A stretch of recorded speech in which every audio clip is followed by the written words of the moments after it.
financial reward, more time with our families, more time for building better health and well-being, and more time and more success in our pursuits. And so many times the things that holds up people that I've noticed in my coaching practice is the fear of taking action, right?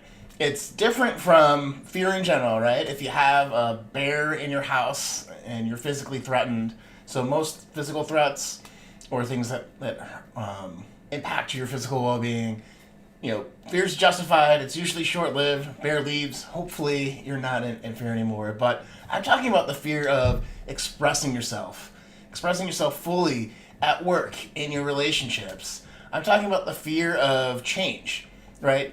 Taking different actions that might, stop you from enjoying a lot of the things that you love, to do things that are harder but are good for you, like working out or getting your nutrition right. I'm talking about the fear of it all being worth it or being worthy yourself. So if you go on said endeavor, you try that new job, you try to start that business, that your ego is going to take a hit because you fail. You're going to have the people around you not cheering you on. You have people making fun of you as you go forth. And that's a very real thing. And the people that are high performers are able to manage that in a different way, are able to understand that that comes up and can handle it more quickly and more effectively than people that get stuck in inaction. Because when you live a life based on fear, you can't listen to other people, you can't feel connected, you can't be actively engaged in building the life that you really want. So, this is something I've experienced in my life too, so it's not that I know something that other people don't. I'm very fortunate to have a process and a way of thinking through these types of things.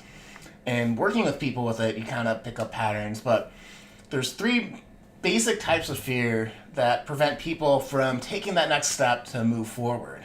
Fear. So, loss fear is that by doing something, you'll lose out on something else. So it's kind of like FOMO, I guess.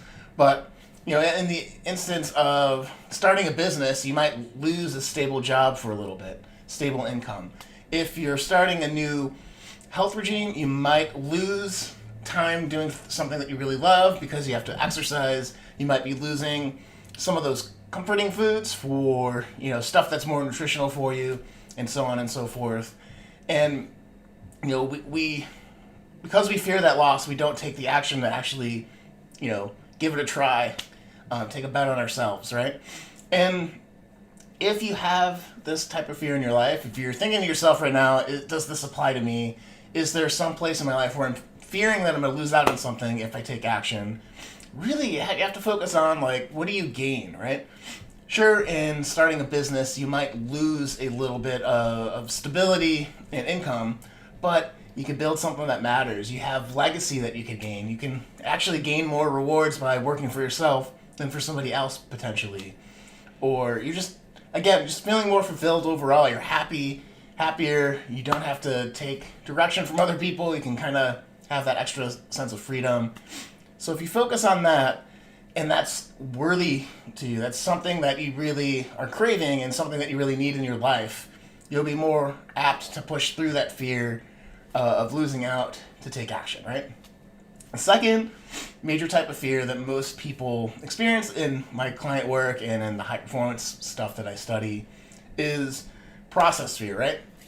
The act of doing is going to be painful, so you don't do it. So in a health related situation, you might think I don't want to sign up for a marathon because training for it means I'm going to have to run a lot.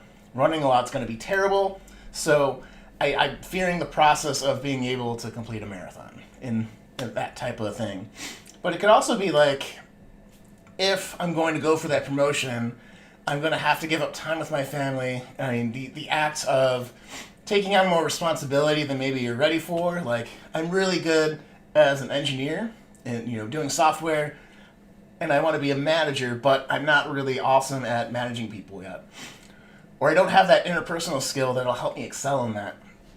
That can be that process of trying to figure that out, of actually doing the thing, of taking that promotion to be a manager when you're not ready, can be really scary. And so many people cut their dreams short or cut how they can contribute short because they're holding back in that way.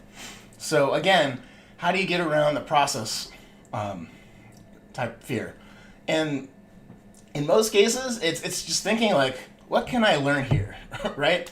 Kind of not focusing on how tough it's going to be, but again, what you're going to get out of it, but more of that learning journey. If becoming from an engineer to a manager, you're like, I'm going to have to learn how to communicate better. And that's just going to help me in my relationships at home a lot more. It's going to help me as I advance in my career, but it's also going to help me out in the community, right?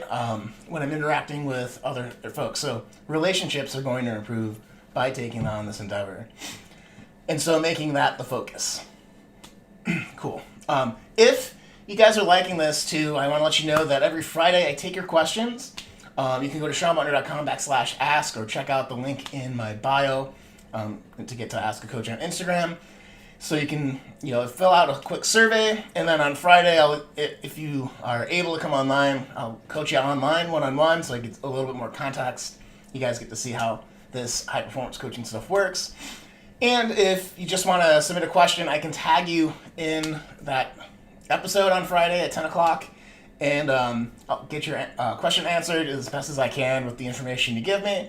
And it's just something I love to do to kind of showcase the power of coaching, get you some new perspective, get you some cheering on, and maybe a little bit of challenge if that's what you need to make sure that you are advancing in your life as you want to. So, all right.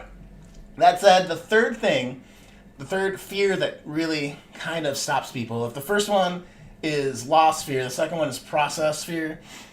The third one is, and I'm drawing a blank right now because we're live, so it's process fear, the act of doing, the loss fear, and it's the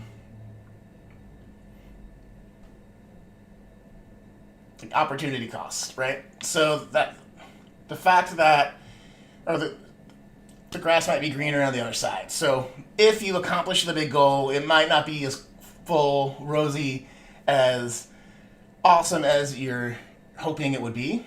So the outcome fear, right? That's what it's called. So if, again, like in the marathon training, I really like this analogy. If you're like, I'm going to train for a marathon, not afraid of putting in the work, but maybe it's not going to mean as much when I cross that finish line, or when I become manager, maybe it's not going to be exactly as awesome as I thought it would be. Or there's things I didn't really anticipate that are going to make me feel miserable, and I'm going to regret the decision. Again, I think when I've coached people through this in my practice, it comes down to like, where's the service? What do you gain from it again? What's the positive outcome that you're really hoping on? And just focus on that, right?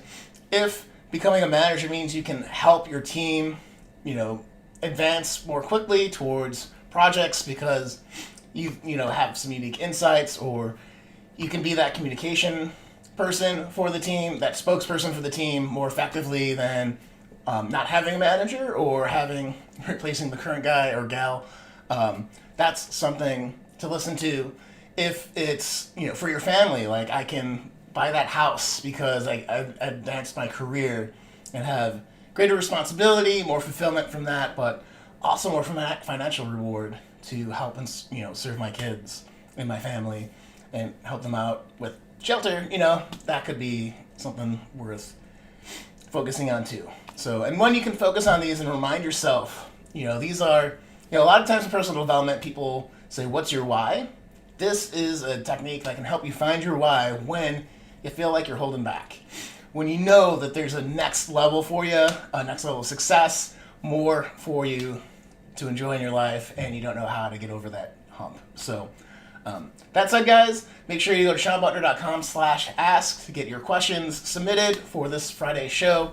Where I'll go live, I'll answer it live, and if you want to be on Instagram and do a little quick 5-minute live coaching thing, I am totally down for that. I would love to do that for you. So that said, go sign up at SeanButner.com/ask or check out the link in the bio. Do the social media thing and like, share, promote this, however you like. Ask questions, direct message me if you have a question too. Any of those methods are totally awesome to get qualified to ask a question on the show. And I'll see you guys then, okay? Take care. Goodbye.